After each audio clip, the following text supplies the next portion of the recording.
Pilot साहब के खिलाफ जो बागी हैं उनमें आप भी शामिल हैं। जिता करके 54,000 मतों से भेजा था। उन उम्मीदों पर पायलट साहब माइनॉरिटी के लोगों के ऊपर खरे नहीं उतरे, लेकिन राष्ट्रीय स्तर पर जिस तरह के उन्होंने बयान दिए वो निंदनीय है। तबलीगी जमात के इंटरनेशनल व्यक्ति मौलाना साद साहब पर जब उन्होंने ये कहा कि कोरोना दिल्ली मरकज से फैल रहा है, लोकल जहां के वो विधायक हैं टॉप के, वहां भी कोरोना काल में कुछ इस तरह के हादसे हुए कि छोटी छोटी बातों को लेकर माइनॉरिटी के लोगों पे केस दर्ज किए गए। आपकी बातों से तो ये साफ झलक रहा है कि आप पायलट साहब के खिलाफ हैं। खिलाफ पायलट साहब के नहीं है, जो उनकी नीतियां थी ना कि एक परिवार और एक समुदाय को उन्होंने तवज्जो दी। पायलट साहब का प्रतिनिधित्व होता है टोंक में, उसमें वो जगह और वो दर्जा आपको नहीं मिला जिसकी वजह से आप बगावत पर उतर गए। सीवरेज जो लाइन है, 3 साल का दर्द जो झेला है ना यहाँ की जनता ने, और उसमें भी ठेकेदार को इतना पावर था कि वो किसी के भी खिलाफ मुकदमा दर्ज करा देता था। ये दर्द भी हमने झेला। सचिन पायलट खड़े हुए तब आपने विरोध क्यों नहीं करा? देखिए, सचिन पायलट साहब जब खड़े हुए उस समय पूरे देश में जिस तरह का वातावरण चल रहा था, इसे काम किया। अगर पार्टी सचिन पायलट को टिकट देती तो? देखिए, मैं कहता हूं सचिन पायलट साहब को टिकट बात की बात है, जो सोशल इंजीनियरिंग जिले में होनी चाहिए। 1.5 लाख वोट है हमारे माइनॉरिटी के। 3-4 साल मेहनत करता है और आपकी सरकार इतनी कमजोर है कि 19 बार पेपर लीक हो जाता है। देखिए, पेपर लीक तो टेक्निकल और ये ब्यूरोक्रेसी का मामला है, इसमें कोई पॉलिटिकल मामला है नहीं कांग्रेस का। आज के इस एपिसोड में हम हैं मोहम्मद एहसान खान साहब के साथ, जो ब्लॉक कांग्रेस कमेटी के जनरल सेक्रेटरी हैं। आपको तकरीबन 30 साल का एक्सपीरियंस है राजनीति में और शुरू से ही आप कांग्रेस पार्टी में रहे हैं। तो आपसे आज हम कुछ सवाल करेंगे। सबसे पहले तो हम आपका बहुत बहुत खैर मकदम करते हैं इस एपिसोड में। सवाल आपसे यह है कि टोंक की राजनीतिक पृष्ठभूमि को आप कैसे देखते हैं? कांग्रेस से हटके बताएं जनरल लेवल पे। देखिए, जनरल लेवल पे टोंक सौहार्द और सद्भावना की मिसाल है, गंगो जमनी तहजीब की मिसाल है। टोंक इल्म अदब का मरकज है। टोंक का जो मैसेज होता है वो राजस्थान की कई सीटों पर जाता है। जब यहाँ से किसी भी पार्टी का विधायक जीतता है या हारता है तो उसके प्रभाव राजस्थान में कई जगह पड़ते हैं। सुनने को यह मिल रहा है कि पायलट साहब के सामने या पायलट साहब के खिलाफ जो बागी हैं उनमें आप भी शामिल हैं। नहीं, ऐसी कोई बात नहीं, बगावत जैसी तो। लेकिन जिन उम्मीदों के साथ हमने पायलट साहब को यहाँ से जिता करके 54,000 मतों से भेजा था, उन उम्मीदों पर पायलट साहब माइनॉरिटी के लोगों के ऊपर खरे नहीं उतरे, इसलिए हमें नाराजगी है। तो माइनॉरिटी से क्या ताल्लुक है बाबा? क्योंकि समाज में तो सभी तरह के लोग हैं, संविधान सबको बराबर का अधिकार देता है। देखिए, मैं युवा कांग्रेस से कांग्रेस में काम करता चला आ रहा हूं और सभी समुदाय के लोग हमारे साथ काम करते हैं। एससी, एसटी, ओबीसी, माइनॉरिटी सभी लोग हम साथ मिलकर के काम करते हैं। असल में हमारे टोंक जिले में 4 विधानसभा क्षेत्र हैं। इन 4 विधानसभा क्षेत्रों में लगभग 1.5 लाख के करीब हमारी माइनॉरिटी के मतदाता हैं। तो हमारे यहाँ जब कांग्रेस टिकट वितरण करती थी तो यहाँ जो सोशल इंजीनियरिंग रहती थी वो इस प्रकार से रहती थी कि 4 सीटों में से एक सीट एससी, एक एसटी, एक माइनॉरिटी, एक ओबीसी को दिया करती थी। जिसमें माइनॉरिटी की सीट टोंक जिला मुख्यालय की सीट थी, तो पूरे जिले के लोग, जिला मुख्यालय की जो सीट थी माइनॉरिटी की, पूरे जिले की माइनॉरिटी के लोग उसकी ओर देखा करते थे और अपने किसी भी प्रकार के कोई काम हुआ करते थे, क्षेत्रीय विधायक नहीं कर पाते थे तो जिला मुख्यालय के विधायक को अपनी बात से अवगत कराते थे और उनकी समस्याओं का समाधान जिला मुख्यालय की जो भी विधायक थी वो कराती थी। मुस्लिम राजनीति को कैसे देखते हैं? पायलट साहब का जैसे यहाँ से डिक्लेयर हुआ तो टोंक की माइनॉरिटी को काफी उम्मीदें थी पायलट साहब से। उसकी वजह ये थी कि हमेशा गुर्जर समाज और माइनॉरिटी के लोग यहाँ के विधायक को जिताया करते थे, जकिया जी को जिताते थे। तो गुर्जर समाज के लोगों को जकिया जी भी काफी मदद करती थी। ग्रामीण एरिया में गुर्जर समाज है यहाँ, उनको काफी मदद करती थी और पॉलिटिकल रिटर्न भी देती थी। इसी तरह से माइनॉरिटी के लोगों ने भी ये उम्मीद लगाई थी पायलट साहब से कि हमारा डेवलपमेंट होगा पायलट साहब के आने से, क्योंकि पायलट साहब डायनेमिक लीडर हैं, केंद्रीय लीडर हैं, क्योंकि केंद्र में मंत्री रहे हुए। इसलिए लोगों ने ये उम्मीद लगा ली थी कि हमारे टोंक में विकास होगा, और तन मन धन से टोंक की माइटी के लोग उनको जिताने के लिए जुट गए, और उसके नतीजे ये हुए कि पायलट साहब को 54,000 मतों से टोंक से विधायक चुन करके विधानसभा में भेजा। भेजने के बाद जिस तरह की उम्मीदें थी उन पर तो खरे नहीं उतरे, लेकिन जो काम भाजपा को करना चाहिए था वो भाजपा ने नहीं किया। चुनाव के बाद ही कोरोना काल जब आया तो उसमें काफी मदद की आवश्यकताएं पड़ी पायलट साहब की। लोकल स्तर पे उन्होंने मददें भी की, लेकिन राष्ट्रीय स्तर पे जिस तरह के उन्होंने बयान दिए वो निंदनीय है। तबलीगी जमात के इंटरनेशनल व्यक्ति मौलाना साद साहब पर जब उन्होंने ये कहा कि कोरोना दिल्ली मरकज से फैल रहा है, उनका ट्वीट है ये, और तबलीगी जमात पे बैन लगाया जाए और तबलीगी जमात के मौलाना साहब को गिरफ्तार किया जाए तुरंत प्रभाव से, तो इससे मुसलमानों के दिल को बहुत ठेस पहुंची और तकलीफ भी पहुंची। दूसरा, लोकल जहां के वो विधायक हैं टोंक के, वहां भी कोरोना काल में कुछ इस तरह के हादसे हुए कि छोटी छोटी बातों को लेकर माइटी के लोगों पे केस दर्ज किए गए और उनको बहुत ज्यादा प्रताड़ित किया गया।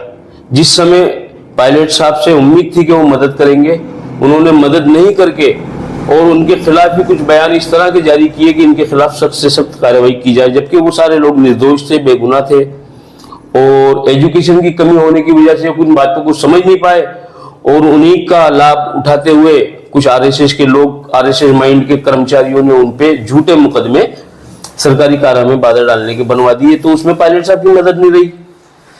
और कुछ घटनाएं ऐसी घटी जिनके बारे में भी पायलट साहब को जो बयान जारी करना चाहिए था, सहानुभूतिपूर्वक वो बयान जारी नहीं करके उन्होंने उनके एंटी बयान जारी किए, जिससे कि टोंक की माइटी के अंदर काफी रोष है पायलट। अच्छा, आपकी बातों से तो ये साफ झलक रहा है कि आप पायलट साहब के खिलाफ हैं। खिलाफ पायलट साहब के नहीं है, जो उनकी नीतियां थी ना, उनकी नीतियां ये रही, उम्मीदें तो सभी ने लगाई थी, उनकी नीतियां ये रही कि एक परिवार और एक समुदाय को उन्होंने तवज्जो दी, बाकी संगठन के किसी भी व्यक्ति को उन्होंने किसी प्रकार से कोई तवज्जो नहीं दी। मैं तो ये तक कहूंगा कि संगठन को तो बिल्कुल, कांग्रेस संगठन को टोंक में उन्होंने मिसमार किया, और जो उनके चहीते थे उनको उन्होंने आगे बढ़ाने का काम किया। और उनकी जो समाज के लोग थे, आप पोस्टिंगों में और ट्रांसफरों में जाकर के देख लीजिए कितने लोगों को यहाँ पर उन्होंने ओबलाइज किया है। हम इस बात से भी वो नहीं करते, एतराज कभी लगाया, अच्छी बातें लगाओ आप, कोई दिक्कत नहीं, लेकिन जिस माइटी ने आपको इतने अच्छे मतों से जिता के भेजा और आपसे उम्मीदें रखते थे, हमने सोचा ये था कि माइटी की लीडरशिप उभर के सामने आएगी जब पायलट साहब हमारे यहाँ से विधायक होंगे, लेकिन ऐसा नहीं हो पाया। उसके उलट ये हुआ कि एक परिवार और एक समाज के वो विधायक बन के रह गए। जाता है कि जो पायलट साहब का प्रतिनिधित्व था टोंक में, उसमें वो जगह और वो दर्जा आपको नहीं मिला, जिसकी वजह से आप बगावत पे उतर गए। देखिए, पायलट साहब जब पीसीसी चीफ थे ना, तब भी मैं कांग्रेस का जनरल सेक्रेटरी था, और संगठन में काम करने का मुझे अनुभव है, इसलिए मुझे चांस मिला था और मैंने काम किया, और आज भी जनरल सेक्रेटरी हूँ। ऐसा कुछ भी नहीं कि चांस नहीं मिला। पिछली बार जब कांग्रेस की सरकार थी, उस समय मैं फ्लैगशिप कार्यक्रम का यहाँ का अध्यक्ष था टोंक का, मुझे क्यों नहीं मिला? ऐसा कुछ भी नहीं है। सवाल ये है कि जो काम माइटी के, छोटे छोटे से काम माइटी के, मान लीजिए आप बरौनी चले जाइए, बरौनी थाने में एक मस्जिद है जिसकी मरम्मत की परमिशन हमें पायलट साहब के कार्यकाल में नहीं मिल पाई। बड़े अफसोस की बात है, मुसलमानों की मस्जिद की मरम्मत जो कि स्टेट टाइम की बनी हुई है, हमें उसकी परमिशन नहीं मिल पाई उसकी मरम्मत की, तो फिर किस मतलब के हमारे विधायक, और हम क्या आस करें उनसे।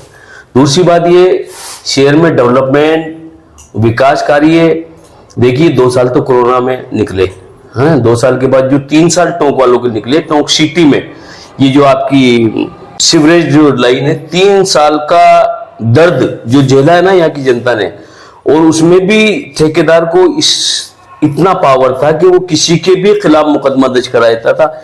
ये दर्द भी हमने झेला। वार्डों में से लोग अगर किसी बात को बताते थे गलत कार्य हो रहा है ये, या इसमें घटिया मटेरियल लगाया जा रहा है, तो उनके खिलाफ मुकदमे दर्ज करा दिए जाते थे, पुलिस तुरंत मुकदमे दर्ज कर लेती थी। पायलट साहब तो इस संबंध में बात करो तो पायलट साहब अपने हाथ ऊंचे कर देते थे। ये शहर की समस्या थी। 3 साल तो हमने इस सीवरेज को झेला और 2 साल कोरोना को झेला हमने पायलट साहब के राज में। मतलब हम हमारी एक मस्जिद की मरम्मत की परमिशन तक नहीं मिल सकी हमें, जो कि नवाबों के दौर की बनी हुई है, थाने में बनी हुई थी, वो डैमेज हो रही थी। हमने ये चाहा कि भाई उसकी मरम्मत करा दें, तो वक्फ बोर्ड के सदर के चक्कर काटते काटते, जिला कलेक्टर और एसपी के चक्कर काटते काटते थक के वक्फ बोर्ड का सदर बैठ गया। अब इससे ज्यादा बात क्या हो सकती। अच्छा, आप ये मानते हैं कि टोंक में मुस्लिम लीडरशिप होना चाहिए कांग्रेस की तरफ से? बिल्कुल, विधायक का टिकट भी कांग्रेस की तरफ से होना बिल्कुल, चाहिए। पहला हक माइंटी का है। तो फिर जब सचिन पायलट खड़े हुए तब आपने विरोध क्यों नहीं करा? देखिए, सचिन पायलट साहब जब खड़े हुए उस समय पूरे देश में जिस तरह का वातावरण चल रहा था, तो उसमें ये नहीं देखा जा रहा था कि माइंटी का हो या मेजोरिटी का हो। हम ये चाहते थे कि ऐसी सेकुलर पार्टी आए, जो कि हमारी पार्टी कांग्रेस है, जो सभी को साथ लेकर के चलने में विश्वास रखती है। तो हमने उस समय ये देखा कि पायलट साहब भी हमारे परिवार की हैं, इसमें कोई दिक्कत नहीं है, हमने इन पे विश्वास किया। जबकि हमारे खुद के समाज का बीजेपी ने या कैंडिडेट उतारा, हमने टोंक वालों ने उनको एक भी वोट नहीं दिया। बीजेपी का कैंडिडेट होने के नाते यूनुस खान टॉप लीडर थे बीजेपी के, उनको किसी ने वोट नहीं किया। पायलट साहब पे विश्वास किया ना। अब पायलट साहब पे जब विश्वास किया तो उनको भी खरा उतरना चाहिए था ना विश्वास पे। अच्छा, पार्टी किस खेमे से ताल्लुक है? मेरा किसी खेमे से ताल्लुक नहीं है, मेरा कांग्रेस से ताल्लुक है। और कांग्रेस के लिए आपने काम किया मानते हैं 30 साल? जी, ईमानदारी से काम? ईमानदारी से काम किया। अगर पार्टी सचिन पायलट को टिकट देती तो? देखिए, मैं कहता हूं सचिन पायलट साहब को टिकट बात की बात है, जो सोशल इंजीनियरिंग जिले में होनी चाहिए। 1.5 लाख वोट है हमारे माइटी के, एक एसी, एक एसटी, एक ओबीसी, एक माइटी। तो पहला हक तो माइटी का है। माइटी के किसी भी व्यक्ति को XYZ कोई भी हो, उसको टिकट दीजिए, आप जिता के भेजने की जिम्मेदारी हमारी है। दूसरा ये है कि अगर पायलट साहब को यहां से रिपीट करती है तो टोंक के मुसलमान इस पे गौर फिक्र करेंगे, उनके पिछले 5 साल के कामों पर गौर फिक्र करेंगे। मेरे कहने से कुछ नहीं हो जाता। लोगों ने जो यहाँ भोगा है 5 साल, या चंद लोगों ने जो केस कराया, उनके कहने से कुछ नहीं हो जाता। जिन लोगों ने भोगा है वो अपने आप। आपका क्या रुख रहेगा? आप साथ होंगे, खिलाफ होंगे? देखिए, मैं तो कांग्रेस पार्टी के साथ हूं, वोट तो कांग्रेस को करना ही करना है, कांग्रेसी होने के नाते। तो मतलब अच्छा हो बुरा हो कांग्रेस है? कांग्रेस ही है, बिल्कुल। तो अच्छा हो बुरा हो मैटर नहीं करता, आवाम के हक में बुरा भी हो तो कांग्रेस? नहीं, ऐसा कुछ नहीं है। उसके लिए हम संघर्ष करेंगे, हम बैठेंगे और गौर फिक्र करेंगे। माइटी के लोग बैठेंगे, इस पे गौर फिक्र करेंगे कि अब हमें क्या करना चाहिए। क्योंकि हमें भाजपा का भेद दिखा के हमेशा डराया जाता। हम भाजपा से डरने वाले लोग नहीं है। भाजपा में कोई खा नहीं जाएगी। इससे पूर्व में भाजपा की गवर्नमेंट थी, हमने आंख में आंख मिला के उससे बात भी की है, और कई मामले हुए। एनआरसी के हमने रैलियां भी निकाली, हमने 3 तलाक वाले मामले पे भी रैलियां निकाली। हमें कोई दिक्कत नहीं है किसी प्रकार। हमें क्या खा गई भाजपा, जो भाजपा का भेद दिखा के हमें हमेशा भाजपा का भेद दिखा के वोट लेते रहोगे हमसे? अच्छा, टोंक एक फूट सीट रही है पिछले चुनाव, उससे पहले भी टोंक का बड़ा नाम रहा जी। सचिन पायलट साहब कांग्रेस के नेशनल लीडर, टोंक से लड़ा जी। यूनुस खान जी कद्दावर नेता, टोंक से लड़ा। इस बार भी वसुंधरा जी जैसे और ऐसे कई बड़े नाम टोंक से सामने आए जी लड़ने के लिए। मगर जहां आप टोंक की गलियों में घूमेंगे, अक्सर लोग मुस्लिम्स हैं। जी। सिटी में ज्यादातर मुस्लिम्स की है। वहाँ एजुकेशन का लेवल देखेंगे बहुत कम है, जी। वहाँ स्वास्थ्य का लेवल देखेंगे बहुत कम है। यहाँ की एनीमिया जैसी बीमारी भी मुसलमानों में ज्यादा पाई जाती है। जी। तो आप कांग्रेस में हैं, मुस्लिम है, मुसलमानों का प्रतिनिधित्व करते हैं, तो आपने इन सब चीजों के हल के लिए कांग्रेस को क्या सजेशन दिया या अपनी तरफ से क्या किया? देखिए, हमारी सरकार ने जिस तरह की जन कल्याणकारी योजनाएं लागू कर रखी हैं, उसमें हेल्थ के संबंध में तो पूरे देश में कहीं नहीं होगी। चिरंजीवी योजना लागू करके तमाम बीमारियों का इलाज जो निःशुल्क किया जा रहा है वो है। उसके बाद हमारी सरकार ने, कांग्रेस की जो मैनिफेस्टो में था, 8 रुपये में आपको भोजन दिया जा रहा है, आपके स्वास्थ्य के लिए बढ़िया भोजन दिया जा रहा है। पौष्टिक तत्व जो उसमें होते हैं वो सभी उसमें है। तीसरा, जो लोगों पे लोड कम हो, गरीबी से ऊपर निकले लोग, बिजली के बिलों में 100 यूनिट की छूट दी है। कांग्रेस की जन कल्याणकारी योजनाएं जो हैं वो मोस्ट हैं। अच्छा, हर बार ऐसे ही क्यों होता है कि जब सरकार जाने लगती है या 5 साल पूरे लगते हैं तभी योजनाएं निकल के आती हैं? नहीं, देखिए, चिरंजीवी योजना तो 2 साल पहले, 3 साल पहले से चल रही है। ऐसा नहीं है कि अभी निकल के आई है। और भी कई योजनाएं हैं, जैसे आप ये देख लीजिए, इंदिरा रसोई योजना, ये पहले से चली आ रही है। अब तो और इसमें बढ़ा दी 1000 इंदिरा रसोई योजना और उन्होंने ग्रामीण एरियो में अभी दे रहे। तो कई जन कल्याणकारी योजनाएं अनेकों हैं जो कि पूरे देश में मॉडल के रूप में राजस्थान को देखा जा रहा है। अच्छा, एक बच्चा जब पढ़ने बैठता है, मेहनत करता है जी, पास हो जाता है, कॉलेज में चला जाता है, फिर वो डिग्री पाने के लिए मेहनत करता है। जब डिग्री पा लेता है तो फिर मेहनत आती है नौकरी की, और सरकारी नौकरी में जो कंपटीशन अब है मुझे नहीं लगता कि कभी रहा होगा। एक एक सीट पे 2-2, 3-3, 4-4 हजार बच्चे वहां बैठ रहे हैं। यहाँ तक कि पीएचडी करे बच्चे चपरासी की नौकरी करने को तैयार है। वो बच्चा 3-4 साल मेहनत करता है और आपकी सरकार इतनी कमजोर है कि 19 बार पेपर लीक हो जाता है।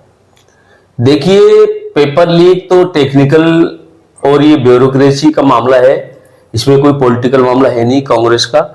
ये तो ब्यूरोक्रेसी के करीब करीब में ऐसे लोग होते हैं, उससे अगर पेपर लीक हो जाते हैं तो ये इसमें सरकार या जनप्रतिनिधियों का तो कोई रोल होता नहीं है। इसमें ब्यूरोक्रेसी में लोग अपनी साठ गांठ करके पेपर को लीक करते हैं। चिकित्सा को लेके क्या लगता है आपको? अशोक गहलोत साहब ने अच्छी योजनाएं दी, मोस्ट योजनाएं जो पूरे देश में मॉडल के रूप में जानी जा रही है। टोंक विधानसभा में चिकित्सा को लेके आपकी क्या राय, काम हुआ? चिकित्सा के क्षेत्र में पायलट साहब के पूर्व में यहाँ पर जो मातृ शिशु जन कल्याण केंद्र है, बच्चों का जो अस्पताल है, वो पहले ही बन चुका था जकिया जी के टाइम में, और वहाँ पे डॉक्टर वगैरह भी थे, गायनिक डॉक्टर्स भी थे, वहाँ पे बच्चों के डॉक्टर्स भी थे, और वो चल रहा है पहले। एक आंकड़ा मैं आपको बताना चाहूंगा कि 3000 ओपीडी लगभग टोंक सादत हॉस्पिटल में डेली आती है, जिसमें से हम मान के चलें कि 10% भी अगर एडमिट होते हैं तो 300 के आसपास लोग होते हैं जी। स्वास्थ्य कर्मी या चिकित्सक 84 पद हैं और वो लगभग सारे भरे हुए हैं, 1 या 2 पद खाली हैं। मगर वहीं स्टाफ की बात करें, मैनेज करने के लिए वार्ड बॉय की बात करें तो उसमें बहुत ज्यादा गैप है, 70, 80, 100 पद खाली हैं। तो वो पूर्ति कब होगी? अब तो सरकार भी जाने वाली है, अब तक सरकार क्या देख रही है? देखिए, नेक्स्ट जो कांग्रेस की सरकार बनेगी उसमें ये जो आपको कमी महसूस हो रही है हेल्थ के इसमें स्ट्रक्चर में, इसकी भी पूर्ति जरूर होगी, और लोगों को जिस तरह से पैरा टीचरों को अभी किया गया है उसी तरह से पैरा मेडिकल भी लगाए जाएंगे और उससे वो पूर्ति होगी। अच्छा, आपने टॉप की राजनीति को काफी अरसे से देखा है जी, और बहुत अंदर तक देखा है। आपकी नजर में कौन कैंडिडेट होना चाहिए टॉप से? जी, माइंटे का कोई भी कैंडिडेट हो, जो सीनियर लीडर हैं उनको किसी को भी दीजिए। मान लीजिए सलीम नकवी हैं, उन्हें दे दीजिए, चाहे बंटी खां हो उन्हें दे दीजिए, कोई दिक्कत वाली बात नहीं है। अताउल्ला भी है, सरताज अहमद भी हैं, और अपने कई लोग ऐसे हैं जो कि सीनियर हैं माइटी में। अगर आप माइनॉरिटी की बात करेंगे तो फिर गुजर समाज गुजरों की बात करेगा, एससी समाज एससी की बात करेगा, ब्राह्मण वैश्य अपनी बात करेंगे, तो फिर सीट कौन निकालेगा? नहीं, तो गुजर समाज को तो ऑलरेडी दिए जा रहे हैं ना राजस्थान में टिकट, 12-13 टिकट उन्हें दिए जाते हैं, जबकि वो जहां उनका कैंडिडेट होता है वहां उसी पार्टी के हो जाते हैं। वो अगर भाजपा का कैंडिडेट है तो भाजपा के हो जाते हैं, और कांग्रेस का कैंडिडेट है तो कांग्रेस के हो जाते हैं। पायलट साहब के टाइम में पायलट साहब के थे, और जैसे नमो नारायण जी का नंबर आया तो जोनापुरिया जी के हो गए। अच्छा, आपकी सरकार में आपको लगता है कि ये भेदभाव मुसलमानों के साथ हुआ? देखिए, भेदभाव तो नहीं कहूंगा मैं इसे, ये गैप रहा, और कुछ जो जनप्रतिनिधि है उनकी भी कमियां रही, वरना सरकार कभी भेदभाव नहीं करती है। सरकार ने तो सबको एक समान समझा और सभी के लिए काम किया है। आखिरी चीज आपसे कहना चाहूंगा, जिसके भी आपने नाम लिए या जो भी प्रतिनिधित्व होगा या जो भी दावेदारी पेश करेगा, अगर पार्टी को लगा ये काबिल नहीं है या माइनॉरिटी में कोई ऐसा नहीं है जो सीट निकाल सके, और पार्टी फिर किसी बाहर के कैंडिडेट को या सचिन पायलट को ही रिपीट कर दे, तो उसमें परेशानी क्या है?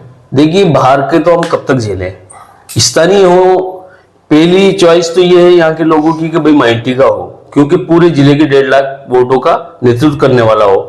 और अगर माइनॉरिटी का आपके खरा नहीं उतरता तो मेजोरिटी का हो, लेकिन स्थानीय तो हो, कम से कम अपना दुख दर्द तो जाके उसे बता दें। ये तो इतने बड़े लीडर हैं कि इनसे तो बात करना ही, 100 लोग मुझे हाथ उठा के टोंक में ये बता देंगे हाँ इनके मोबाइल नंबर हमारे पास है, हम इनसे डायरेक्ट बात करते हैं। उनका प्रतिनिधित्व है सर? उनके प्रतिनिधि में इतना दम नहीं है, वो अपना भला कर ले वही बहुत है, और उनके प्रतिनिधि क्या कर रहे हैं क्या नहीं कर रहे ये भी सब जानते हैं। कुछ लोगों को, चंद लोगों को लाभ पहुंचा रहे हैं, बाकी आम जन को उनसे कोई लाभ नहीं पहुंच पाया। चलिए, बहुत बहुत शुक्रिया आपका इस एपिसोड में वक्त देने के लिए, और आप तमाम लोगों का ही बहुत बहुत शुक्रिया हमसे जुड़ने के लिए।